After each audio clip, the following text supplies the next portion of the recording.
Hey there, it's Coach Jill, and I made a post earlier today on my Facebook fan page about starting to brew water kefir and kombucha again.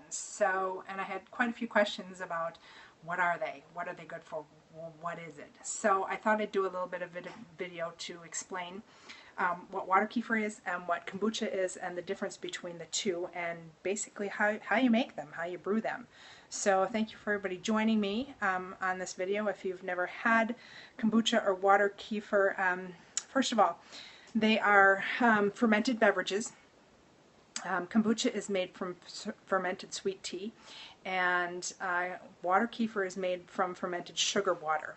Now, what's the difference, and what does fermentation mean? So fermentation means that they sit with a yeast culture in them and they ferment, and that yeast culture eats the sugar off of the liquids.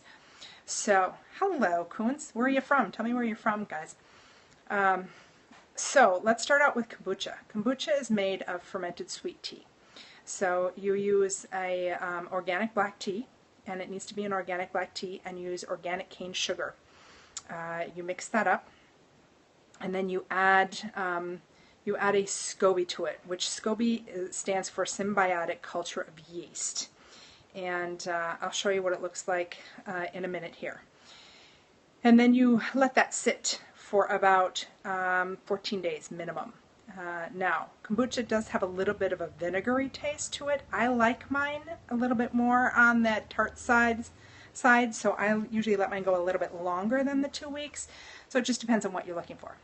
Now, water kefir, on the other hand, that is fermented sugar water, and it gets water kefir grains in there, and those kefir grains ferment that sugar water, eat the sugar off, and that takes about, it's about 2 days, depending on how healthy your grains are. It takes about 2 days.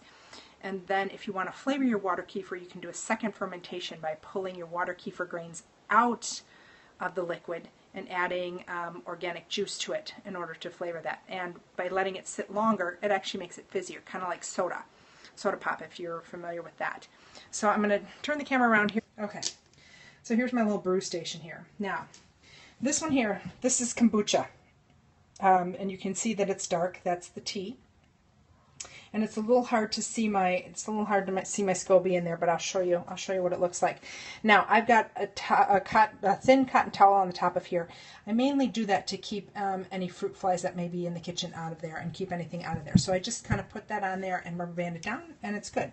You don't want to put a seal on top of this, because if you seal this, chances are what will happen is it will mildew or mold on you. So you want it to breathe. It needs to be able to breathe in order to ferment.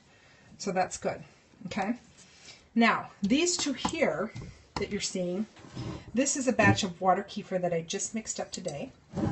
And you can kind of see in the bottom here my water kefir grains that are sitting in there. They look like kind of like a little bit of a crystal in there. It's kind of hard to see. I had packed them in with the cane sugar when I moved out to California, and so they're still kind of burning off the cane sugar. Now, this is water kefir that I just have been brewing, and I flavored this with some organic juice. This will sit out on the counter for a day or two, and then I'll put it into the fridge and chill it down and drink it. Now, all three of these that you see here, as they ferment and they become, complete and taste good, they are filled with live probiotics, which are so good for your digestive system. Healthy bacteria is good, and your gut needs healthy bacteria in order to function well.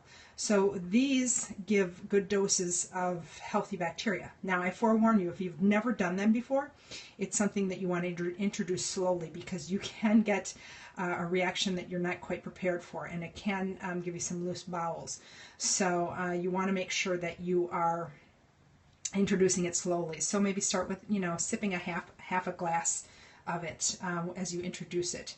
Now, I wanted to kind of show you, I have here, this is my June culture, which is another type of fermented, but that's kind of what a SCOBY looks like, a little bit like that. They're not pretty at all. They are definitely not. And then what will happen is with my kombucha, as I brew this, over the next 2 weeks, it will form a new SCOBY on the top of the liquid. It'll form a baby SCOBY on the top. So then what I can do is I can actually brew 2 jars of kombucha at the same time with that. So I can do that with my mother, which is in there now helping to ferment. And I can do a second jar with my baby. Or you can share that baby with somebody else. So that's the way that SCOBYs get out there. People share them. As far as water kefir grains, you only need about 1/4 cup to make a decent water kefir. And you can get your grains to grow a little bit. I actually have found that organic palm sugar really does help. And what I did when I was moving out to California, I put in a small jar with a good dose of palm sugar. And I have now larger grains and I have more grains. So that was really nice. It helped build my supply up so that I have some to share with friends. So it doesn't take much. And as I said, the water kefir only takes about 2 days to ferment. So it's a faster process. Now, that being said, now notice my water kefir has the covers on the jars. So if I let this sit, they're gonna kind of bulge out on the top there. They are building up carbonation in here as it ferments. So if you let these sit on your counter too long, or it's too warm out, or they're in direct sunlight, these jars can pop. Definitely can pop. So you want to keep them in a darker corner. So normally, right now I have the lights on. This is the dark corner of my kitchen, and they do just fine here. And then as soon as my second fermentation here is done, I will put this in the fridge, and that keeps it from wanting to explode. So I haven't had a jar that's exploded in the fridge. I have had a jar that's exploded on the counter. It wasn't a mason jar. It was actually kind of a decorative tall bottle jar, and that did explode. It was kind of a mess to clean up, but that is the basics of making water kefir and kombucha. And if you have any questions, feel free. You can follow me on Twitter, Coach Fit Life Coach Jill on Twitter.com. Otherwise, you can find me on Facebook at Finding My Fits. And I'm happy to answer your questions about any of these fermented beverages. I'll be back soon making sauerkraut and showing you how to do fermented pickles and beans. So fermented foods are so good for you. Super good for your digestive system. They are the best possible probiotics that you can put into your system because they're live. They're live. Now I know oftentimes you'll hear, it's not good for you, it's not good for you, it's not good for you. Well, let me tell you, I've been drinking kombucha and water kefir now for over a year, and it's done wonders for me. I have irritable bowel. I used to have irritable bowel. It's kept it at bay. So it's done wonders for my irritable bowel, and it gives you energy. It makes you feel good. So I definitely encourage you to investigate these two beverages. And if you're a soda drinker, it's a possibility you can exchange out your soda for water kefir. Definitely, it definitely has a soda-like feel to it when it goes in your mouth, because it does have that natural carbonation to it. So basics. If you have questions, let me know. Glad to share this with you. Have a great evening, everyone. Thanks for the hearts and checking in, and I'll see you guys soon. Bye-bye.